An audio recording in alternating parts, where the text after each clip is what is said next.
नमस्कार, मैं हूं आपके साथ मयंक मिश्रा। आज 27 तारीख है और इस वक्त की कई बड़ी और अहम खबरें हैं। मुस्तफा खामेनेई ईरान के सुप्रीम लीडर ने डोनाल्ड ट्रंप को एक बड़ा संदेश दिया है और एक बड़ी शर्त रख दी है डोनाल्ड ट्रंप के सामने, जिसे अमेरिका के नहले पर ईरान का दहला माना जा रहा है। डोनाल्ड ट्रंप के नहले पर मुस्तफा खामेनेई का दहला माना जा रहा है और साथ ही आपको यह भी बताएंगे कि आखिर क्यों डोनाल्ड ट्रंप ने ये जो पिछले 48 घंटे से हमले रोके, इसकी वजह क्या है। देखिए, एक बहुत बड़ा दावा जो कि ईरान की तरफ से किया गया है। कल ही ये दावा सामने आ गया था, लेकिन इसका थोड़ा सा एनालिसिस करना जरूरी है। ईरान की तरफ से दो बेहद अहम दावे किए गए। पहला दावा यह है, ईरान के Islamic revolutionary guard core IRGC ने दावा किया है कि ऑपरेशन विक्ट्री 2 के तहत मध्य पूर्व में अमेरिकी सैन्य ठिकानों पर किए गए हमलों में 200 से ज्यादा अमेरिकी सोल्जर्स मारे गए हैं और कई घायल हुए हैं।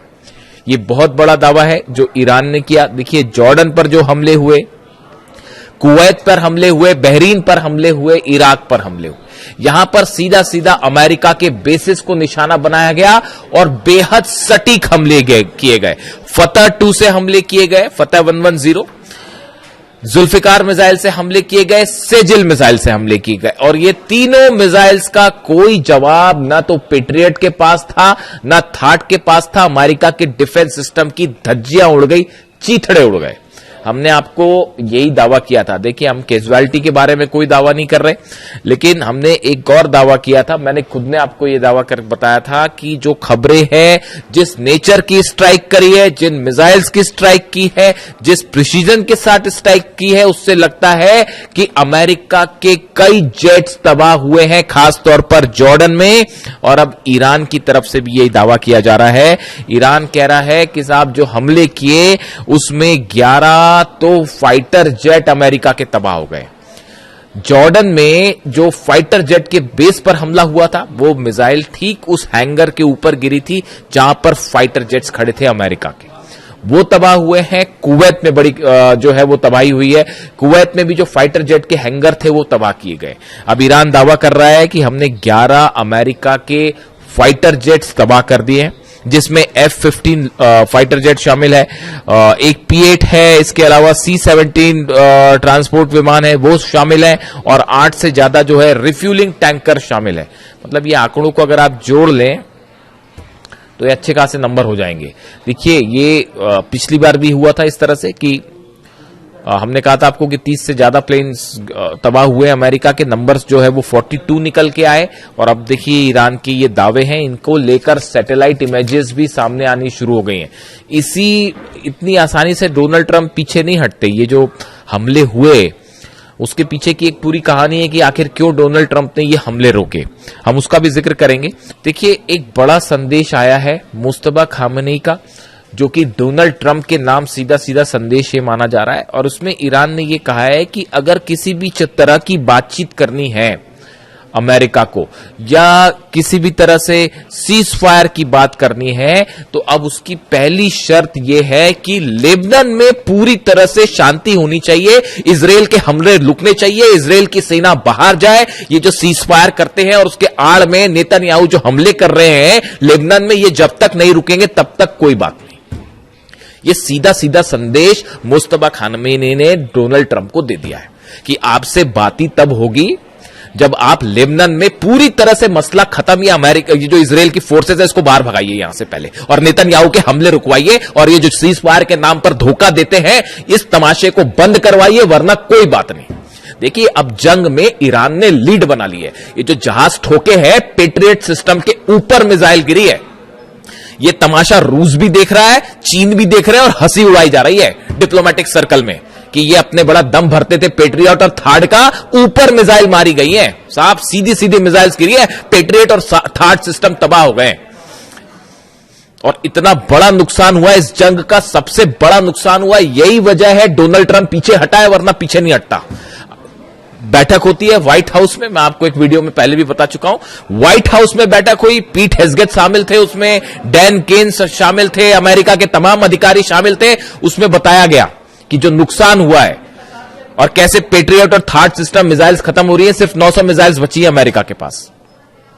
एक महीना में सिर्फ 20 मिसाइल बन पाती हैं, और जिस तेजी के साथ ईरान हमले कर रहा है तो उसमें तो एक महीने के अंदर पूरा डिफेंस सिस्टम ही खत्म हो जाएगा। इसलिए रुके ये हमला करने से।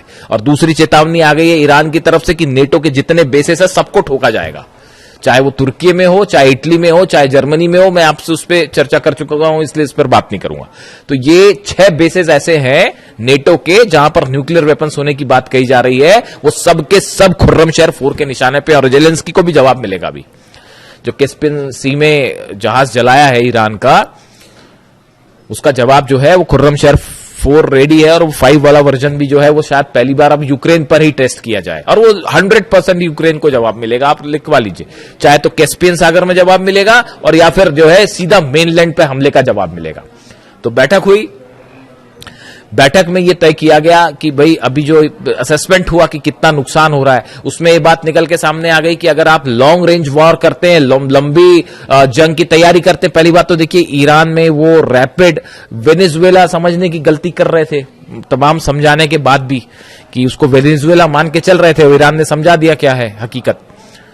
अब वो है वॉर स्ट्रेटेजी पूरी तरह से गड़बड़ा गई है। अमेरिका के जो सीनेटर्स हैं अपोजिशन के और जो कांग्रेसमैन है, उनके बयान सुनिए। डोनाल्ड ट्रंप की ऐसी तीखी आलोचना उनके प्रेसिडेंट बनने के बाद से नहीं हुई, और यह कहा जा रहा है कि मिड टर्म पोल हारना तय है डोनाल्ड ट्रंप का। उनके जो सीनेटर्स हैं अपोजिशन, वो सवाल उठा रहे हैं कि ये क्या घटिया रणनीति लेके आप वॉर में गए। ना तो आप जीत पा रहे, ना आप बाहर निकल पा रहे, ना ईरान के अंदर जा पा रहे, ना हॉर्मुज कैप्चर कर पा रहे, ना लीडरशिप चेंज कर पा रहे, ना ईरान की सेना का मुकाबला कर पा रहे। तो कर क्या पा रहे फिर? जंग करने के लिए किस लिए गए थे? हकीकत यह है कि अब इस जंग में ईरान ने जबरदस्त लीड बना ली है। ये उसी दिन तय हो गया था जिस दिन अली खामेनी साहब पे हमला किया गया था। मेरे पे लोग सवाल उठाते थे जिस दिन अली खामेनी साहब का असैसिनेशन हुआ, उसी दिन जो मेरा पहला वीडियो था 28 तारीख को असैसिनेशन के बाद का, उस वीडियो में मैंने कहा था कि आप देखिएगा ईरान ये जंग कभी नहीं हारेगा। और आज 5 महीने बाद आप कहां खड़े हैं? हॉर्मुज के गेट पर जो है वो पहरेदारी करते खड़ी हुई है अमेरिका की सेना। सच है या नहीं बताइए? क्यों नहीं एंटर कर लेते हॉर्मुज में? अंदर एंटर करिए। अबू मेहदी ऐसी मार मारेगी ना कि एक भी जहाज नहीं बचेगा। वो जहाज पीछे खींचने पड़ गए। ये जो दूसरे दौर की हवाई फायरिंग करी, इसमें जो फाइटर जेट से हमले किए गए, वो हमले के पहले वो जो जहाज खड़े थे वो पहले आगे खड़े थे, उन सबको पीछे खींचना पड़ गया। वो 1000 किलोमीटर की रेंज के पीछे करना पड़ गया, वरना अबू मेहदी ऐसा मार मारते कि जहाज नहीं बचते। और हॉर्मुज में वो आप देखिए एक टैंकर फिर तबाह हो गया, कल पार करने की कोशिश कर रहा था उस रास्ते से जो कि ईरान ने मना कर रखा है। नीचे माइन लगी हुई है, फट गई माइन, जहाज हो गया तबाह, बाबल मंदेब अलग बंद हो गया है। तो ये कई बार क्या होता है, देखिए जरूरत से ज्यादा घमंड करना, अपने आप को चैंपियन समझना है ना, कि बस हम ही सब कुछ, आज इसको तबाह कर देंगे, कल उसको तबाह कर देंगे, तो एक ना एक दिन शेर को सवा शेर जरूर मिलता है। और यहां तो बहुत भारी शेर मिल गया है, मतलब भागने का रास्ता। वहां पे प्लानिंग चल रही है, वॉशिंगटन डीसी में व्हाइट हाउस में प्लानिंग चल रही है कि भाई ईरान की जंग से इज्जत बचाते हुए कैसे बाहर निकला जाए। अरे काय की इज्जत बचाओगे साहब? वो चाइना ने आपका एक एक चीज आपकी समझ ली है कि कैसे आपका तोड़ है। F-35 फाइटर जेट का तोड़ क्या है, F-18 का तोड़ क्या है, टॉम हॉक मिसाइल गिर गई और तो और छोड़ दिया। इससे बड़ी बात और क्या होगी? वो ईरान जो मलबा दिखा रहा है टॉम हॉक मिसाइल का, टॉम हॉक मिसाइल को मार के गिरा देने का मतलब आप समझते हो? वो सिर्फ मामला ईरान अमेरिका तक नहीं है। जब टॉम हॉक मिसाइल गिरती है तो चाइना उसकी पूरी पोस्टमार्टम कर डालता। अच्छा, इनकी ये मिसाइल इतनी स्पीड पे चल रही थी, इतनी ऊंचाई पे चल रही थी, इस सिस्टम से मार के गिराया। वो टॉम हॉक मिसाइल का तोड़ उसने निकाल दिया। F-35 जेट अगर गिर रहा है, F-35 जेट अगर तबाह हो रहा है, तो चाइना उसका पूरा एनालिसिस कर ले रहा है कि ये इतने ऊपर जाता है, इतने तेजी से मुड़ता है, इसमें इसको ऐसे टारगेट किया जा सकता है। वो पूरी काट निकाल दी अमेरिका के जितने वेपन्स हैं। आप देख लीजिए हालत क्या है। 18 शिप लेके आप पहरेदारी कर रहे हो, वहां पे खड़े हुए हो, अंदर जाने की आपकी हिम्मत नहीं है, खड़े हुए आप ईरान के दरवाजे पर। तो अब हालात ये है कि मुस्तफा खामेनी ने एक नया जो है वो संदेश दे दिया है डोनाल्ड ट्रंप को।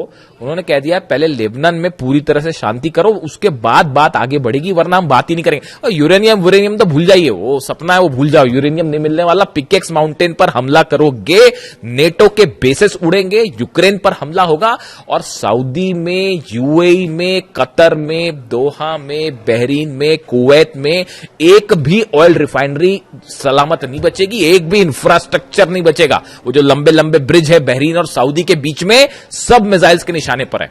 और ये जो बोलते रहते हैं ना बीच में डोनाल्ड ट्रंप की बस अब इतने % मिसाइल बनी, दुनिया में कोई नहीं जानता ईरान के पास कितनी मिसाइल सिटीज है। तो जागरोस की पहाड़ियों के नीचे अली खामेनी साहब जानते थे पहले से कि आज नहीं तो कल जो है वो हमला करेगा अमेरिका, उसी की तैयारी कर रखी थी। 4-5 साल की जंग की तैयारी कर रखी है और अब तो भयंकर लीड बना लिए साहब, भयंकर लीड बना लिया। आपको क्या लगता है इजराइल हमला अगर ईरान अगर हार रहा होता या दब रहा होता तो अब तक इजराइल तो कूद गया होता जंग में। उसको पता है कि अगर जंग में आप कूदोगे उसके बाद तेल अवीव पे और हाइफा में ऐसे हमले होंगे इस बार कि मतलब रुकेगा भी नहीं वो मामला। तो अभी वो प्लान चल रहा है एक और, फिर जा रहे नेतन्याहू जी जा रहे हैं मिलने के लिए डोनाल्ड ट्रंप से, और वहां जाके देखते हैं मुलाकात में क्या होता है। वहां पे एक नया फिर प्लान, नया षड्यंत्र शायद जारी हो कि अब ऐसे हमले करेंगे वैसे हमले करेंगे अभी। लेकिन एक नई थ्योरी चल रही है, इस पे अलग से बात करेंगे। वो यूक्रेन ये जो बैठक हुई जिसकी मैं जिक्र कर, अच्छा पहले मुस्तफा खामेनी साहब की बात कर लें। इन्होंने जो ये संदेश दिया लेबनान वाला, इसको गेम चेंजर माना जा रहा है। वो जो है उन्होंने कहा हम अपने न्यूक्लियर प्रोग्राम पे कोई बात नहीं कर रहे, हम स्ट्रेट ऑफ हॉर्मुज पे बात ही नहीं कर रहे, वो तो बंद है, वो कोई नहीं खुलवा सकता। ईरान की परमिशन के बिना खड़ा हुआ अमेरिका, 5 महीने से खड़ा हुआ, स्ट्रेट ऑफ हॉर्मुज बंद है। वो जब ईरान का मन करता है खोलता है, जब मन करता है बंद कर देता। क्या कर पाए आपके एयरक्राफ्ट कैरियर दुनिया के? अब्राहम लिंकन क्या कर पाए और जेरल्ड आर फोर्ड क्या कर पाए? और वो लॉन्ड्री में आग लग गई तो भग लिए, वो अलग। तो बेइज्जती हो रही है वो अलग हो रही है, सैनिक मर रहे हैं, थार्ड सिस्टम तबाह हो जा रहा है, जहाज में आग लग जा रही है, हरा पानी रहे, हरा तो छोड़िए खुद ही पिटे जा रहे हैं। क्या की सुप्रीम पावर दुनिया की, सबको समझ में आ गया कोई सुप्रीम पावर नहीं है भैया। और मिसाइल के मामले में Iran is the new supreme power of the world, super power of the world, इसमें कोई शक नहीं है। वो कई लोग फिर अभी भी इस तरह के मैं सवाल देखता हूं कि रूस मदद कर रहा है और चाइना मिसाइल में मदद कर रहा है। ईरान को मिसाइल के मामले में किसी की मदद की जरूरत है? अभी भी आपको लगता है कि किसी और की मदद की जरूरत है? हाँ मान लिया सैटेलाइट की मदद मान सकते हैं हम, सैटेलाइट मदद कर रहा है रूस, चीन सैटेलाइट से मदद कर रहा है, क्योंकि सैटेलाइट प्रोग्राम है नहीं तो बैन कर रखा था आपने, वरना वो ईरान बताया ईरान को आप ये बैन्स वैन हटा लीजिए, उसके बाद देखिए ईरान कैसे तेजी से तरक्की करता है। वो ह्यूमन ब्रेन बना लिया उसने, एक वो जो खबर बताई थी मैंने आपको, ह्यूमन ब्रेन की सेल्स बना के एक आर्टिफिशियल ब्रेन बनाने, मतलब वहां पे जो है आप देखिए ईरान में जो साइंटिस्ट हैं कितनी तेजी के साथ काम कर रहे हैं। ये तब है जब वो 30 साल से बैन लगा हुआ है, तो हाहाकार मच जाता है दुनिया में। जरा से जो है बैन्स लगते हैं, कहीं कोई टैरिफ लग जाता है तो हाहाकार मच जाता है। और 30 साल से वो अली खामेनी साहब का ईरान जो है वो 30 साल से बैन भी झेल रहा है, उसके बाद भी देखिए आज घुटने पे हैं सबके सब।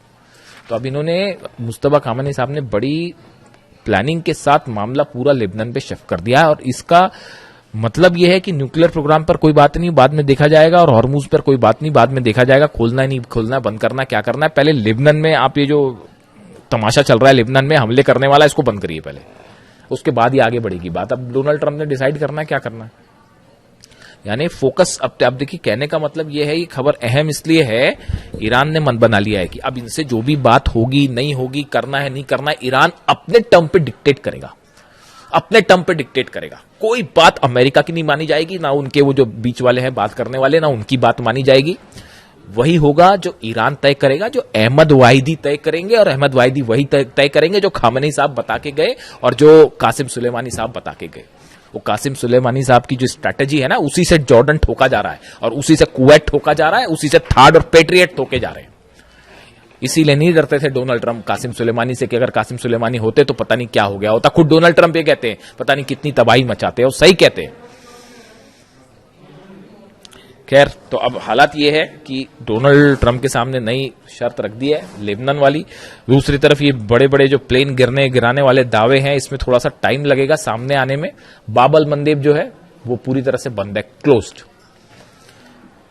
ईरान ने हुतीस की मदद के लिए बैलिस्टिक मिसाइल ड्रोन्स का एक बड़ा जखीरा तैनात कर रखा है यमन में, खासतौर पर बाबल मंदेब के आसपास। और लगातार जो है वो लड़ाई चल रही दोनों तरफ से। आपने देखा ही कल यमन में किस तरह से हमले हुए, और सऊदी लेड फोर्सेस और हूती के बीच में आमने सामने की जंग शुरू हो गई। कई गाड़ियों को आग लगा दी गई। जिस तरह से ऑयल रिफाइनरीज पर सऊदी पर हमला हुआ, पूरी दुनिया देख रही है। सबसे बड़ी जो आपकी जो ऑयल रिफाइनरी है अरामको, उसकी एक यूनिट पर जिस तरह से मिसाइल्स गिरी हैं, बैलिस्टिक मिसाइल, पूरी दुनिया देख रही है किस तरह से यानबू में और दूसरी एक जगह जो है वो हमले हुए, और उसको कोई नहीं रोक पाया। तो अमेरिका तो फेल है ही पूरी तरह से, वो अपनी रक्षा नहीं कर पा रहा, तो सऊदी की रक्षा क्या करेगा। और ये प्लान चल रहा है, देखिए ये प्लान चल रहा है। खुद नहीं लड़ सकते तो बोले क्या एक नया मोर्चा खोल देते हैं, यूक्रेन को लड़ाओ ईरान से साहब। हथियार हम देंगे, वहां लड़ना ताकि हमारे बेस पे हमला नहीं। आपने क्या समझ रखा है ईरान को और क्या समझ रखा है अहमद वाहिदी साहब को? यूक्रेन हमला करेगा तो वो क्या जॉर्डन पे हमला रुक जाएगा? अहमद वाहिदी साहब ने, जो मेरे पास जो जानकारी है, ईरान की सेना ने, आईआरजीसी ने अपना टारगेट तय कर रखा है, पूरे अरब से अमेरिका को बाहर निकालो, ट्रंप की सेना को बाहर निकालो, उसके बाद देखा जाएगा। इस टारगेट के साथ काम कर रहे हैं। और डोनाल्ड ट्रंप की कोशिश जो यूक्रेन वाला है उस पर अलग से बात करेंगे। वो यूक्रेन को भिड़ाने की कोशिश है ईरान से, सऊदी को भिड़ाने की कोशिश वहां पे जो है हूती को वहां मैनेज करने के लिए सऊदी को भिड़ा लो, यानी खुद पीछे रहो, हथियार देके दूसरे को लड़ा जाए, ये प्लान चल रहा है। लेकिन अभी हालात ये है, ईरान ने बड़ी लीड बना ली है। अब ये जो शर्तें रखी हैं मुस्तफा खामेनी साहब ने, इसका क्या होगा? बाबल मंदेब का क्या होगा? हॉर्मूज का क्या होगा? एक बड़ी जंग की तैयारी फिर शुरू है, अमेरिका की तरफ से भी, इजराइल की तरफ से भी। इजराइल की एंट्री भी जल्दी हो सकती है, अगले 1 से 2 दिन में 30 तय हो जाएगी कि मामला जंग की तरफ, बड़ी जंग की तरफ। ईरान जान रहा है कि हमला होगा, आज नहीं तो कल फिर से हमला होगा, और किस रूप में होगा ये देखने वाली बात है। जो भी अपडेट होगा आप तक पहुंचाऊंगा। Thank you so much.